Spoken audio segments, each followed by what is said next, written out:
have what Di calls God bumps. Wow. Fabulous. Good morning, golden key holders. Good morning. So delightful to be with you this morning. So, this week, did you use your key to turn your challenges into God thoughts? Some of you do your homework. Oh, I see some nods. Excellent. So I challenged everyone last week to put the golden key into practice. Emmett Fox calls the golden key a practical guide to getting out of trouble. Anybody get into trouble this week? Trouble. My mom used to say, her middle name is Trouble. You know? I don't think she meant it as a compliment. But now I have a solution, and so do you. Emmett Fox tells us that the golden key is simply this. Stop thinking about the difficulty, whatever it is, and think about God instead. This is the complete rule. And if only you will do this, the trouble, whatever it is, will disappear. Do you have things that you wish would disappear? Yes. I do. All the time. All those doubtful thoughts, all those troubling thoughts, all those moments in my life. And so I am so proud of you. Some of you took my suggestion, which others might call a veiled threat, to heart. When I said that the Sunday lesson would be based upon what you had to say. And so I heard from several of you. Some of you I spoke to, some of you emailed me. I got several texts this week telling me about how the golden key was working for you. Now, the first part of that golden key, right, is to stop it. Stop thinking. Stop thinking about God. Stop it. Stop God. No, don't stop thinking about God. Let me try that. Wind that back in reverse. Stop thinking about the problem. Just stop it. And so you found some really cool ways to stop it. Some folks did yoga this week. I had some folks that created art. One of those is what you see on the screen behind you. It was an art piece that someone gave to me and said that they were inspired by the golden key, and so they created some art around it. Some of you journaled. Some of you shared a cup of tea with a friend. Some of you sat on your back porches and enjoyed this beautiful fall weather. So you found lots of ways to change your thoughts. Is there anyone this morning that would like to share about their golden key experience this week?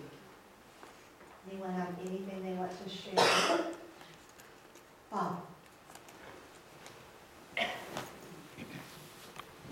So I work for a company, and we have a company that provides IT support to us. And one of the members of this support company makes a lot of mistakes. Sometimes causes more trouble than the problems that they're trying to fix. And so I found myself very angry and looking for other things that they might be doing wrong. I was being very judgmental. And so I decided that I needed to go for a walk to get out of the office. And I thought, well, I'll take Reverend Glenda's suggestion and see if I could just shift my thinking. And I started thinking about God and what God means to me, and the fact that God is all around me in all things. And once I got to that point of calmness, I asked myself, well, okay then, what is the message that this situation is trying to send me? And I got this flash, this insight that it was my prejudice against this person that was creating more trouble for me. I was actually making more out of it than what it was. I was looking for more reasons to be upset. And that was quite an insight. And that's my golden key moment. Thank you, Mom. Anyone else want to share a golden key moment?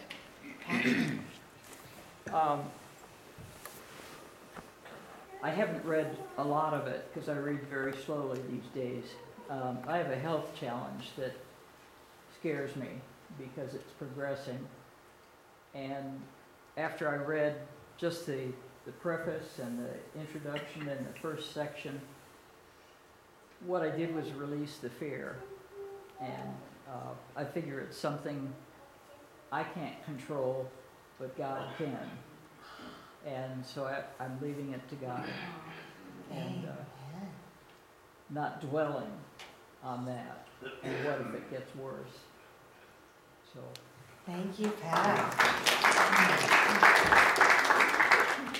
So many of you know Julie Kelly. She has served here as a prayer chaplain. She and her daughter Stephanie sat in the middle. Usually she's not with us because she's in South Carolina.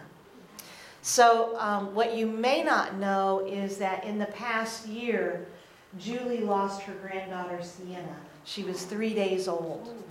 And the family was quite devastated, as you can imagine, wondering why and how come and all of that. And she was so blessed 6 weeks ago when her daughter gave birth to a very healthy little boy named Tate. And so I got an email from her this week that I want to share with all of you, because she is certainly with us here this morning, even though she's in South Carolina, about how the golden key worked for her. She writes, I wanted you to know what a success my week was using the golden key. Normally, I would have not been able to halt the anxiety that I experienced. I drove to Indy and I flew to South Carolina to be with my 6-week-old grandson while my daughter and her husband flew to Chicago for the weekend. It has been my dream to be with a grandchild someday. We lost Sienna after 3 days, but God has blessed us again with Tate. I didn't want the nerves to ruin the weekend or the week looking forward to it. I prayed every what if away. My daughter was nervous too, so I held her in the light. Between hurricanes and who knows what else I imagined would take place this weekend, I affirmed divine order and infinite love. And here I am, looking at this precious little pug nose and feeding him a bottle. I'm in heaven. Thank you, God, for this little blessing in my life. It's just Tate and I for 2 days. We've already read Winnie the Pooh this morning, and we're jamming to Karen Drucker and John Lennon's Imagine. Where would I be without unity and this powerful presence that supports me always? Love and light, Julie. Wow. So we managed to manifest. Yeah, I let her know we gave her a hand. So, you know, the thing about this practice that we talked about is that it's pretty simple, but it's really not easy. But it sounds to me like a few of you have at least mastered that first part, that whole turning away from that thought that is challenging you, that thing. Now, I don't know about you, but I'm like a dog with a bone, right? I chew on it, you know, and then I get tired of it, and I go, oh yeah, unity principles. That's right. God is with me. All is well. And then I go back to the bone. Oh my God, what's going to happen? How am I going to do this, right? Then I have a moment of clarity. Oh, God is with me. All is well. Anybody else do that? Yay! I'm so glad to know I'm not alone. Leaving it there is really difficult. In our booklet, my friend, Reverend Mark Fuss, describes it this way. I love it so much. When I am in the middle of a crisis, wrestling with a problem and my thoughts a stormy mess. My solution and often my behavior seem forced and reactive. There is a clenched and brittle feel to my life. So do that with me. I want you to make everything really, really, really tight. Yeah. This is how some of us walk through life. Just waiting to see what's going to happen next. Now let go. Doesn't that feel better? Yeah. We have to stop. Turn away from that and think about God. Mark goes on to say, only when I can breathe, calm my mind and heart, and center myself, do creative options open up before me. A year ago, Jane and I started to look for a house. Anyone that's never looked for a house, I can tell you, it's one of the most stressful events in your life, right? And for us, you know, we didn't decide until the last minute that we thought we might buy a house, and we had until October 1st, because our lease specifically said you have to move out October 1st or pay rent until March. Nobody moves out in the winter. So we were under this pressure, and you know, every day, every weekend, would start with getting up and going through the list the realtor had sent us, and then seeing, you know, 100 houses. And as the weeks progressed, we became more and more clinched. And that list of must-haves got shorter and shorter. Must have a roof. Indoor plumbing might be useful. And there was this moment of implosion. There was this moment when we went, stop it. Like, wait a minute. Let's breathe. And we had to stop and we had to breathe. And we had to surrender to the thought that if we stayed where we were, unpacked and comfortable until March, it would be okay. It would be completely okay to stay right where we were. And that we didn't have to compromise on anything. We had to trust instead that everything was in divine order. That we would find exactly what we needed, what we wanted in the right time at the right place. And guess what happened the moment we stopped and breathed? We walked into the right and perfect house for us. And it went smooth. Like smooth. Once we were like, ah. And yet, how many of us keep running back to the bone and gnawing on it, right? So what is the solution? The solution is that second part, turning your thoughts towards God.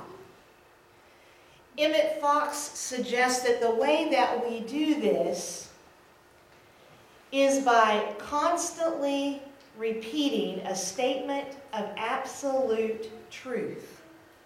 However mechanical or trite it may seem, you will soon find that your mind is clearing. So what he's talking about is one of the basic fundamental teachings upon which unity is built. It's called affirmative prayer. Affirm means to make firm. Charles and Myrtle Fillmore used affirmative prayer to heal themselves and others from health challenges. They used the affirmation that I am not a child, that I'm a child of God and I do not inherit illness, as long as many other affirmations. Now, the thing about affirmations is they are in unity, they are spiritual truths. It's something that we know to be an inarguable truth. So when I stand before you and say, God is everywhere present in your life, for me, that is an inarguable truth. I know that there is no place in this world that I cannot find that power and that presence. It's an inarguable truth. And the thing about those truths is when we say them out loud, we create an energy that builds a foundation upon which our consciousness rests. You wouldn't build your house on sand. You wouldn't build your house on loose gravel, right? You're going to build your house on a firm foundation. The same is true of our consciousness. We want to build a foundation upon which our consciousness can rest. So I want to tell you a little bit about what affirmations are not. Because, affirmations, that's a word we've been throwing around, I don't know, since Louise Hay in the 70s, right? A lot of people think that's all woo-woo kind of stuff. Woo-woo. That's because we've looked at affirmations as a lot of different things. Norman Vincent Peale, I grew up on him. Anybody else remember him? He was the master of positive thinking. Now, positive thinking makes you feel good. There's nothing wrong with saying, every day and every way I'm getting better and better. There's nothing wrong with positive thinking. It's just not an inarguable truth. I don't know about you, but I have good days and I have bad days. Some days my bad days outweigh my good days. That's not an inarguable truth. It's a good positive thought and it'll help get you out of a slump. But it's not an inarguable truth because it implies that you are less than what you already are. And believe it or not, you are always whole and you are always holy. You're created in the image of God. You can't be anything else. So it's not positive thinking. It's also not possibility thinking. One of the affirmations that people often use when they're looking for a job is the right and perfect employer is seeking me now. Oh, gee. Maybe. Maybe not. All right? It kind of depends. It really depends on you.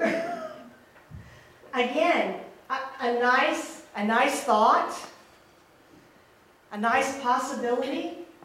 But the truth is that you have within you divine wisdom. And when you tap into that wisdom, you know exactly what step you need to do next. You know what you need to do to attract the employer that's right and perfect for you. It's not about them out there. It's about us and our consciousness. And my very favorite is wishful thinking. Jane will tell you, I have a bucket full of wishes. I wish I had $1 million. I wish I was 25 and smart. I wish I was going to Cobble's Island for the winter. I have lots of wishes, right? Wishes are wonderful. They won't get you very far, but they're wonderful to have, right? You can wish it all day long, but until you believe it, I can guarantee you, you're not going to manifest it. So it has to be a truth that you can sink your teeth into. So my friend Mark in our booklet writes how he works this part of the golden key. He says, for me, the golden key is this. I take my mind off the problem and I put it on good instead. So I have to tell you, one of the things that I love about Unity is I had an allergic reaction a long time ago to a 3-letter word, G-O-D. People would say that and I love that Unity gives us permission to understand that whether you call it God, Allah, Buddha, Source, it matters not. What matters is that you understand that it is the power that ignites the universe. That it is the power that created you. That it is the power that is within you. That's what counts. So for Mark, God is ultimate good.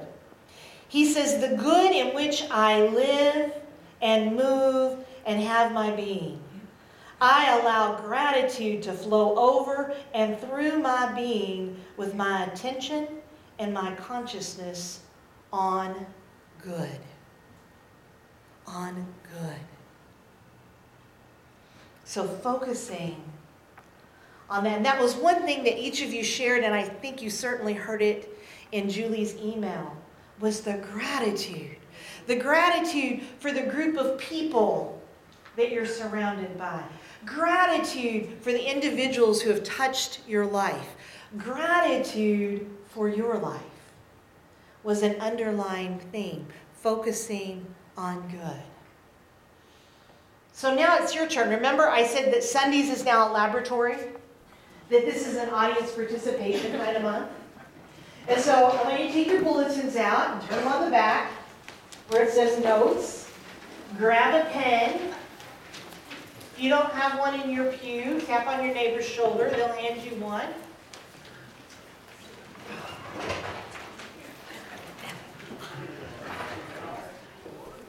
Now I want you to think about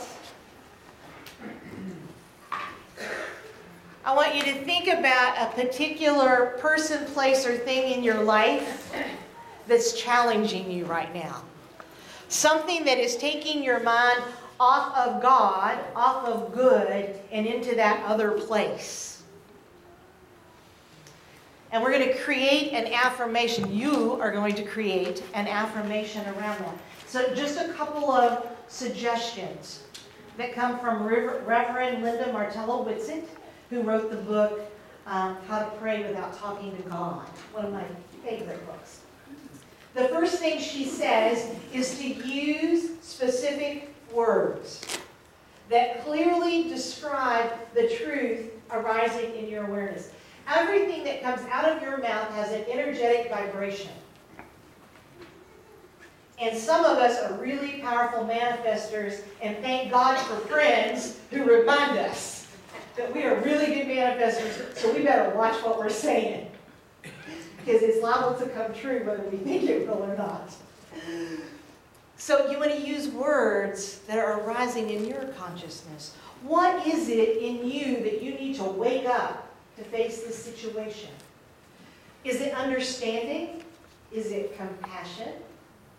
Is it gentleness? Is it strength? Is it faith? What is it in you, the God in you, that you need to call forth in this situation? And then identify with that. The most powerful two words in the universe are found in the Old Testament.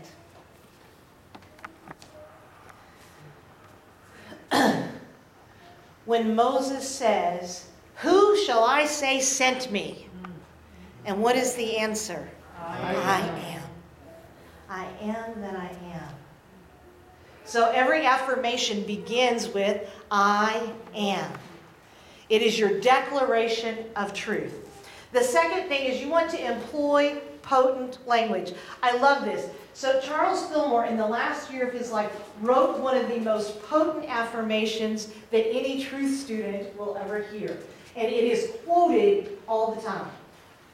I fairly sizzle with zeal and enthusiasm and spring forth with a mighty faith to do the things that ought to be done by me.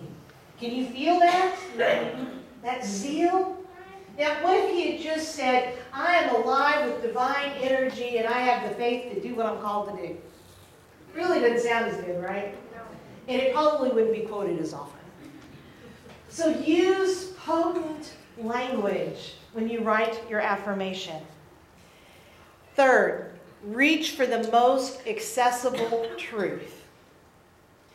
So I'm thinking about, I had not a very good day on Tuesday. I was running a fever, I was achy, I was cranky, I just didn't feel well. So I'm going to tell you, I could have affirmed all day long, I am whole and holy. I am whole and holy. And my mind would have been going, oh no, you're not. You're sick. No, you are not, no, you're not healthy, right? That was not my truth in the moment. What I could do was lay in the bed and go, all of my cells are alive with the light of God. The universe and my body are conspiring to return me to health and wholeness. That was true for me. I knew that to be true. So your affirmation has to be something that you won't argue with. If you're going to argue with it, it's a no. Because if you're arguing, your thoughts are not on God. Your thoughts are back on the problem again. So it has to be an inarguable truth for you. And last, rinse and repeat. Right? Remember the dog with the bone? Your affirmation has to be your new bone. So that when those thoughts come up, you go right back to it. So let's take just a couple of minutes and write our affirmations.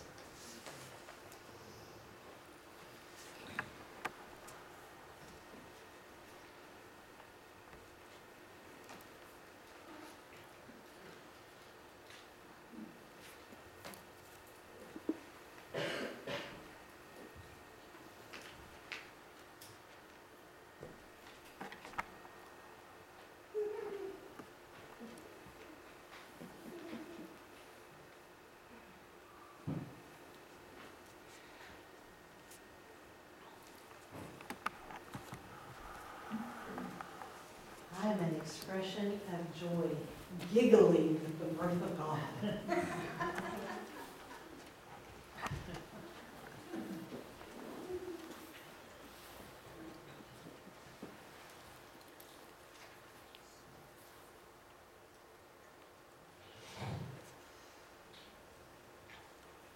All right, does anyone have an affirmation they would like to share? Anyone want to be brave?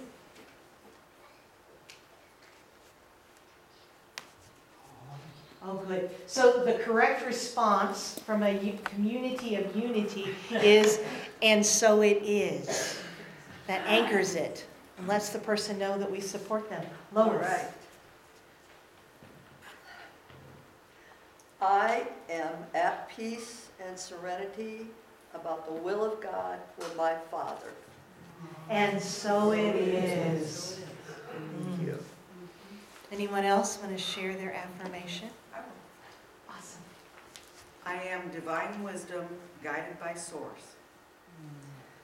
And so it is. Anyone else? Di. I'm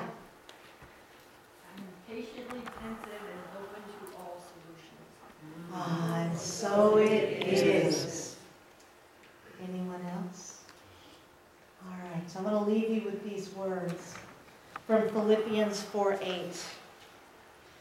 Finally, beloved, whatever is true, whatever is honorable, whatever is just, whatever is pure, whatever is pleasing, whatever is commendable, if there is any excellence, and if there is anything worthy of praise, think about these things.